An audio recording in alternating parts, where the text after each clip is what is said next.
Hai, bertemu lagi dengan channel YouTube-nya Dita FW. Nah, kali ini jangan lupa subscribe dulu, like and share materi ini agar bisa bermanfaat untuk orang lain.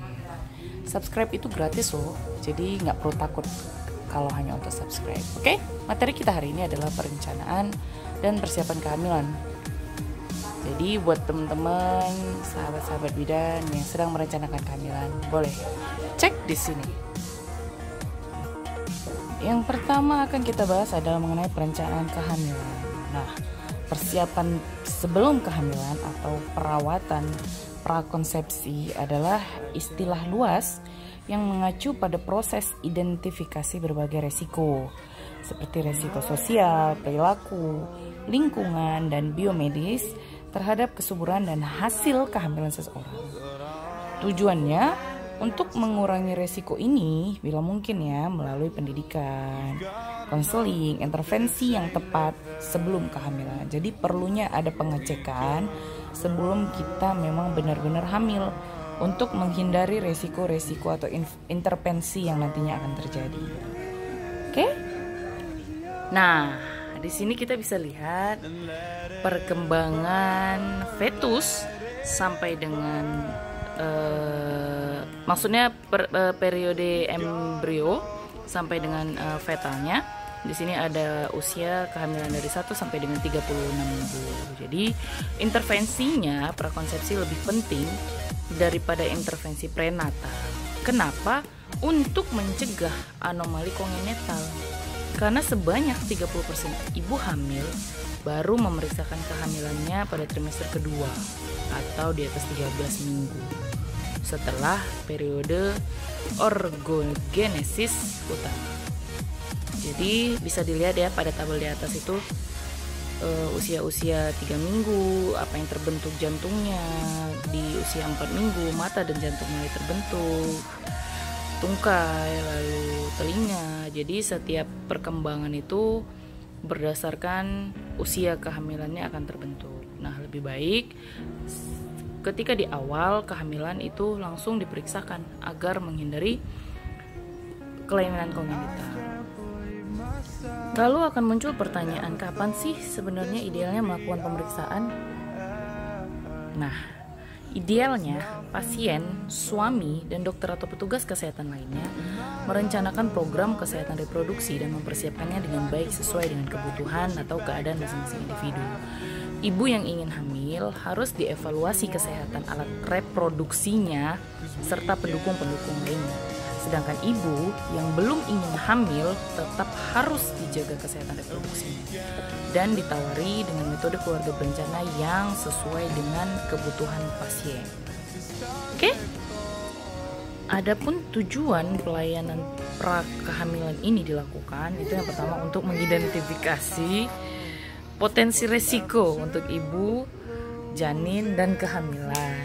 Nah, yang kedua, mendidik wanita tentang resiko ini, pilihan untuk intervensi dan manajemennya. Maksudnya itu untuk pengobatan dan bagaimana cara penanganannya dengan tepat. Nah, yang ketiga, memulai mengetahui intervensi untuk mendapatkan luaran yang optimal bagi ibu dan janin melalui konseling, motivasi, optimasi penyakit, dan rujukan spesialis. Jadi memang harus benar-benar kita ketahui sebab-sebab tujuan pelayanan ini mau ke arah mana.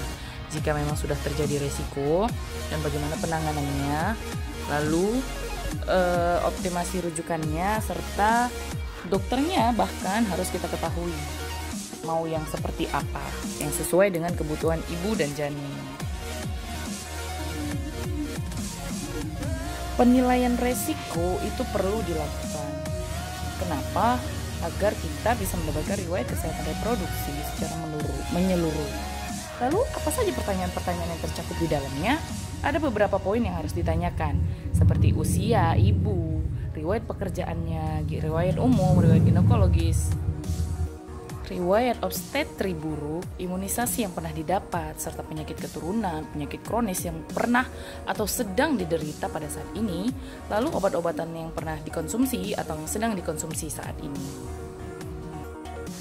Selanjutnya, apakah ibu mengkonsumsi alkohol, apakah ibu merokok atau menggunakan minum-minuman yang berkafein, pernah nggak mendapat donor darah atau melakukan transfusi darah, serta pernah melakukan diet ketat, pemakaian herbal rutin, atau memiliki binatang peliharaan, serta melakukan olahraga rutin, keadaan kesehatan mental dan psikisnya pada saat ini. Jadi beberapa hal itu memang perlu ditanyakan kepada ibu hamil atau bahkan ibu yang akan melakukan perencanaan kehamilan, gunanya untuk mengetahui apa-apa saja penilaian resiko yang harus dilakukan, yang harus dihindari oleh seorang petugas kesehatan terhadap pasiennya.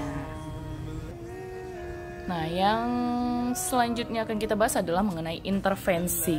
Jadi, berbagai intervensi terbukti dapat menurunkan angka kejadian pada kelainan kongenital, gangguan pertumbuhan janin, dan beberapa komplikasi kehamilan seperti persalinan, preterm, solusio plasenta, dan pencegahan eklamsi. Nah, intervensi yang telah dilakukan itu apa-apa aja sih?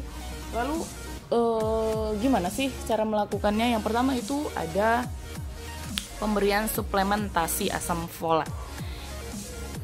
Tenaga kesehatan pasti tahu gunanya asam folat ini untuk apa, ya, yaitu baik untuk